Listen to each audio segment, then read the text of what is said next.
Hi everyone, David Aragona here, taking a look at one of the graded stakes on Saturday at Saratoga. Race 7 on that Alabama undercard is the Grade 2 Lake Placid. This one going a mile and a 16th on the inner turf course for 3-year-old fillies. We'll throw up the field for this race, and 10 entered, though 2 of them leave no trace. An undervalued asset are both MTO entrants, so they'll only participate if this race gets rained off the turf.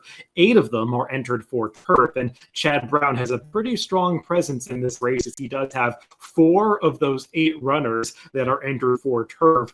A spray, tax implications, surge capacity, and prerequisite, all going out for his barn, and all seemingly have a strong chance in this race, as you can tell from the morning line odds. It is a pretty wide open race. Not sure who the favorite's going to be, but definitely one that's fun to handicap. And before we dive into the main contenders, let's take a look at the TimeformUS pace projector for this race to see how these horses might sort themselves out on the front end through the first half mile of this race in TimeformUS. And you could see that fast pace flag showing up, and I don't disagree, because there are a few runners in this field that definitely want to be forwardly placed. The number 1 Heavenly Sunday and the number 3 Glorias Princess have both done their best running on the front end in the recent starts. The same can be said of the number 8 Prerequisite, who's coming out of some slower paced races but has gone gate to wire in the past and led in the Belmont Oaks last time. So feels like a few of them are going to be jockeying for a position towards the front end, and most of the Chad Brown runners want to be closing from towards the back of the pack. So it's not a situation where all the speeds are coming from the same barn. So I think we could see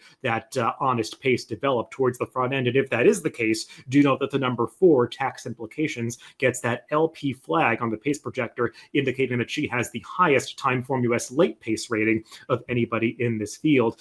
Let's go through the runners in this race in post-position order, beginning with the number 1, Heavenly Sunday. And there's really not too much to knock about this filly's form. She has never been off the board in 6 career starts, is coming in off a rising line of TimeformUS speed figures, a 110 in her last race when she was a narrowly beaten second to Kijera in that Tepin Stakes at Ellis Park. The one thing I will say about Heavenly Sunday is that she has gotten some very good trips in her recent races. She is one of those that wants to be on the front end, and she's gotten there, and you just don't see any real color coding in her TimeformUS PPs.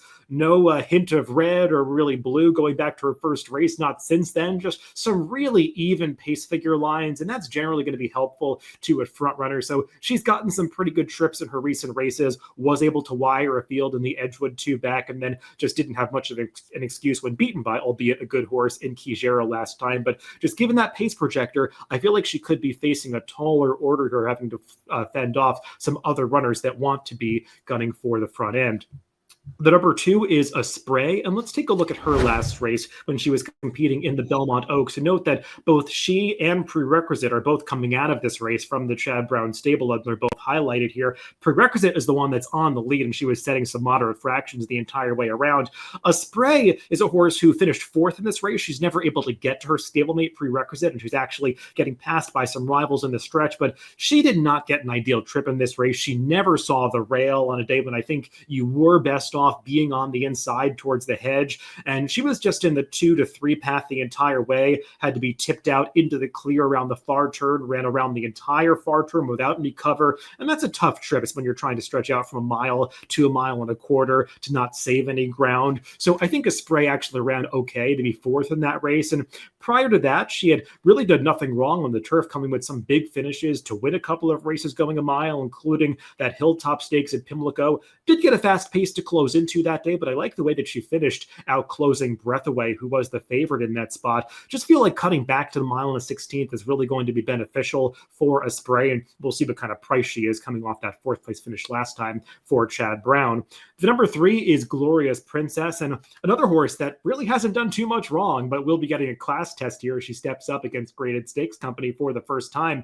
Lost to a good one on her career debut when she was unable to reel in Spance at the Gulfstream Park, but since then she's been an easy winner of 2 races on the turf, drawing off by over 6 lengths to break her maiden in fast time at Churchill Downs, and then last time beating an allowance field at Ellis Park. Has earned similar TimeformUS speed figures in those races in the low 110s, and those numbers stack up very well against her foes in this race. But kind of like the rail runner Heavenly Sunday, she's gotten good trips, has capitalized on moderate pace scenarios as a front runner, so she's going to have to deal with that foe as well as perhaps Prerequisite. We'll see if anybody else tries to show speed in this race. So it could could be a different sort of trip for Glorias Princess this time, but she's definitely one that has shown some potential in her prior starts.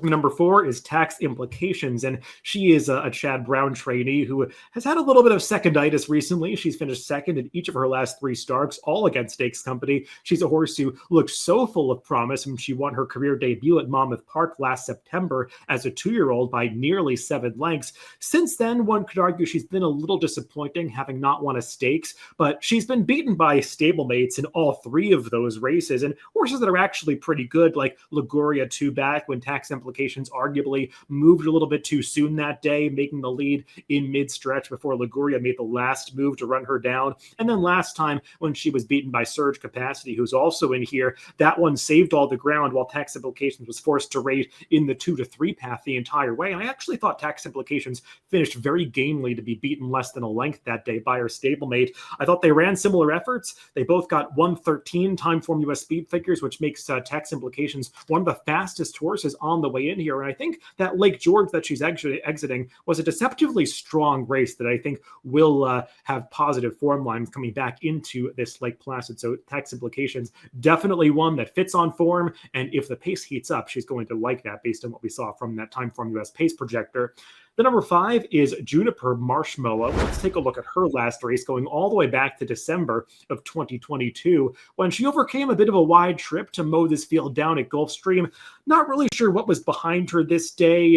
The form lines coming out of this race, the runbacks have been a little bit mixed. Juniper Marshmallow also, while she made this big sweeping wide move around the far turn, as you can see coming through the stretch, it was a race where horses making wide moves generally had success. She was very much with the flow of that race, even though she might have moved a little sooner than the second and third place finishers who also closed from off the pace. The fact of the matter with her is she's just going to have to get a lot faster because her TimeformUS speed figures in the high 80s just don't really stack up against the other runners in this field. It does seem like a good sign that Todd Pletcher is bringing her back in such an ambitious spot, but she is one that's going to really have to improve, getting a tough assignment first off this long layoff. The other Todd Pletcher runner in this race is the number 6 Soviet Excess, and she's another one who figures to be a decent price in here. And she's a horse who has certainly been improving in recent starts. I wasn't sure what to make of some of those Gulfstream races that she won 2 and 3 back, when it seemed like she was beating some weaker fields, especially that optional claiming race 2 back. I'm not really sure what was behind her that day, but I did think she put in a pretty game effort last time when she tried tougher company in the Wild Applause, finished behind Tax Implications, but like I was saying with regard to that foe, you wanted to be making the last move that day, and Soviet Excess was racing 3 wide without cover the entire way, up close to a pace that really did come apart, and she had every right to throw in the towel in the stretch and battled back pretty gamely to be third. I'm not sure that she possesses the brilliance or upside as some others in this race, but she's going to be a price, and I think her last race might be a little bit underrated, so she's one that I could include underneath.